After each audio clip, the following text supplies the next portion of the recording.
Hello everyone, this is John Corey Jackson, and this is another Everyday Living with John video. And what I want to share with you really quickly is some thoughts that I had. And I was at work today and I was listening to a particular podcast that kind of made me think about why Christianity, as far as a religion, is becoming more and more unattractive. And these are just a few of my thoughts. Of course, I put an extensive list together in my head and in the notes app of my phone, but I thought to broach the subject, excuse me, I think that's the right terminology.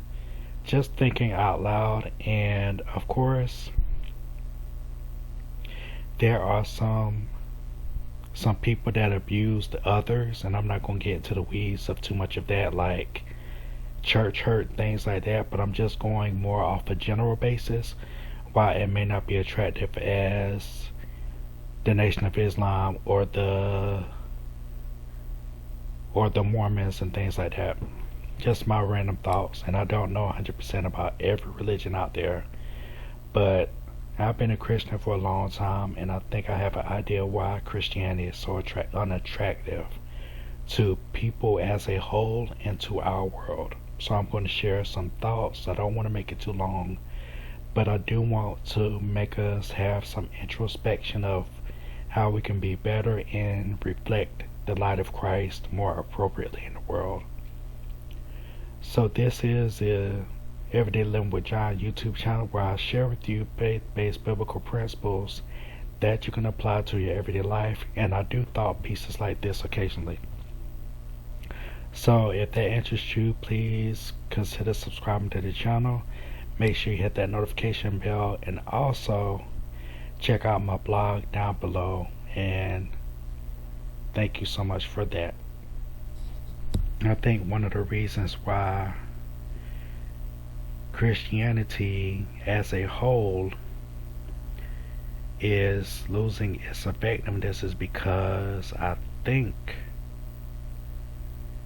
and I'm trying to be careful with my words here because I know that this is a sensitive subject, but I'm coming from a place of meaning well, because I want us to, as Christians especially, to be a part of the solution, not part of the problem.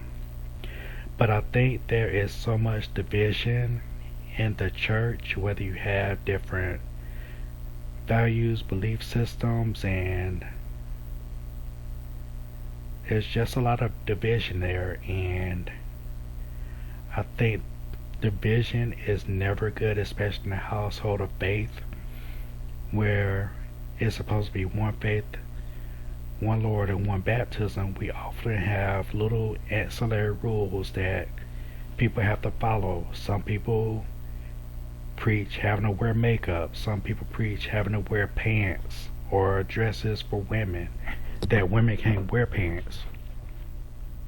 We have all these different rules and factions and things that divide us, and things that are ultimately trivial, as opposed to salvation and people giving their lives to the Lord, because that's obviously the most important thing. And on the screen, I took a screenshot of, and this is from a Google search, and it says, in a study published in 2022, Pew Research Center projected that if the rate of decline continues to accelerate, Christians will make up less than half of the American population by 2070. So I think that is a staggering stat. It is a poor reflection on the church and our effectiveness for the most part. And I know it's easy to say, well, people just don't want religion no more and all that stuff, and people don't want a relationship with God.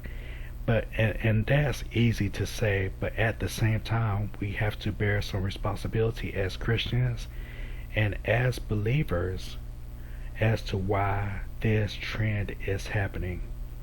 And if you give me just a moment, I'm going to try to go down some of my thoughts that I had on this subject, and I think I'm just going to list them for the sake of time. But I was thinking that I was listening to this podcast at work that made me think. So, why Christianity is unattractive to non-believers. And one of my first ones is unfair, unrealistic expectations. And that's to say that we're not going to fall. We should be perfect and blameless.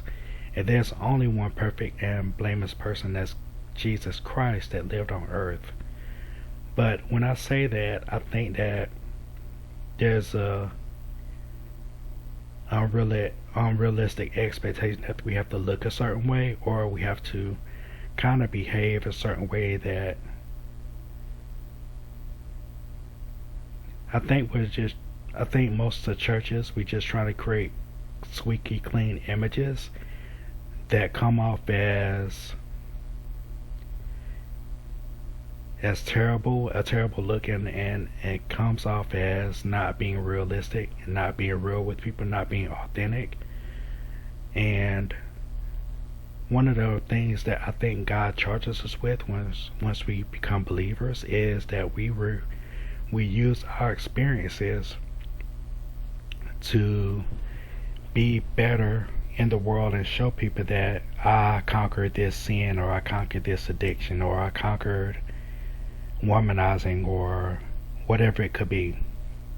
But I think most of the church tries to portray like we don't have a sinful past and that we're not all born sinners.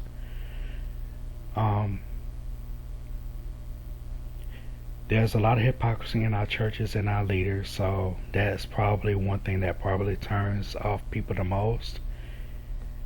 And yeah, that's not good. So we have to make sure that, because we're not going to be perfect, we have to make sure that we're also being real with God and with other people as well. And there is also, in my opinion, this is my opinion, there's undue and forced pressure for people to get into fivefold ministry.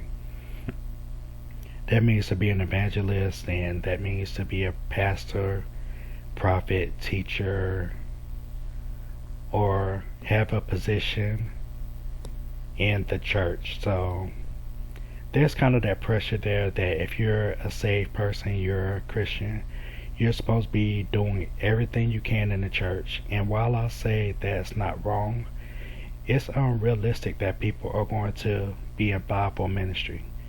And that gives the connotation of saying that if you own a business, if you own a barbershop, if you own a beauty salon, if you're working at Walmart, that you're not reflecting Christ, because it's not a position that is quote unquote in the church or in the ministry.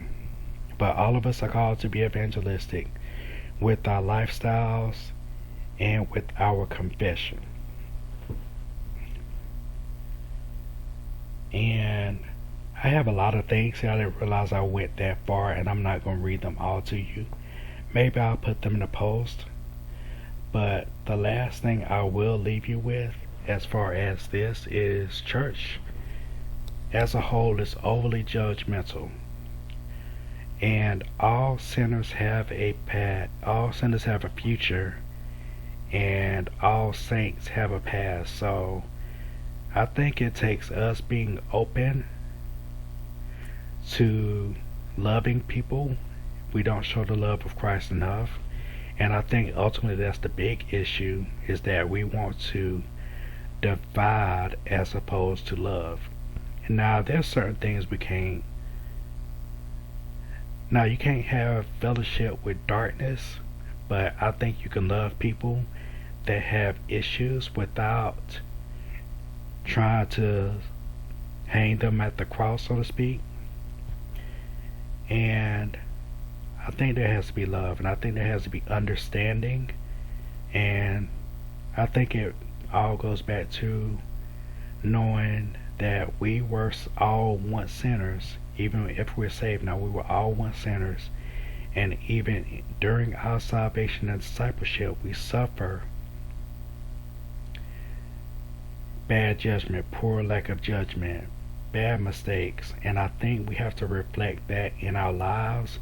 And I think us being real with people and being authentic with people, instead of trying to put on the church facade like we've never done anything wrong, like we've not had bad thoughts or acted or behaved in a poor way, I think people will respect Christianity a little bit more. But as of now, I think we're overly judgmental and we don't allow people to have, we don't have grace with people, I guess that's what I'm trying to say.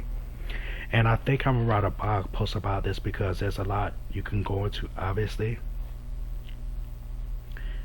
And the last thing, this is the last thing I promise. One of the thoughts I got to get out in this video is that I think as Christians and as people of God, we make Christianity unattractive because we think it's just us having to live in confines instead of us living in freedom. And I love something that KB said, the KB the rapper. He said in one of his songs that, no, he's on a podcast, excuse me. He said that there's more for Christians to enjoy than there is to deny. And I love that because the churches preaches denial, denial, denial. And obviously we have to deny ourselves and deny the cravings of our flesh. But we can enjoy freedom in knowing that God saved us. And if all people are saying is deny, deny, deny, nobody wants to be a part of that, in all honesty, because we're not going to see the freedom part, and all we're seeing is the deny, deny, deny part. And don't get me wrong, we do have to deny ourselves, deny our flesh, pride of life, lust of the flesh, and all that stuff. But there also is joy and peace and freedom that is found in being a Christian as opposed to being a non-believer. So I know I rambled on in this video, but like I just feel like it's bad because you see the stats, and I've seen a couple of more that Christianity is falling by the wayside, and obviously that has something to do with the world. Some people are just not receptive to any quote-unquote religion, where Christianity is more of a relationship, but that's for another video. And to be honest with you guys, I think that all of us as believers have some culpability in why we're seeing a decrease in the popularity of Christianity. And we can't blame all of that on the world or the world system. So let's make sure that we're doing our parts to love, to lead with love, and to lead with authenticity in Christ, and to lead with the Word. And let's allow people to be brought back to the Word, and that they could be comforted in not having to be perfect, but that they could just be a Christian and grow along the way. So I thank you for putting up with me in this video as I rambled on, and I thank you so much for stopping by the video. If you like this kind of content, please be sure to subscribe, and I may do a blog post about this because it's kind of heartbreaking, because I think that we've lost the mark. We've lost the mark. We've passed by, and we've walked away from people that needed the gospel. And it's often because we judge unnecessarily. Thank you so much, guys, for taking out the video. Appreciate you guys. God bless you. And I will see you in the next one.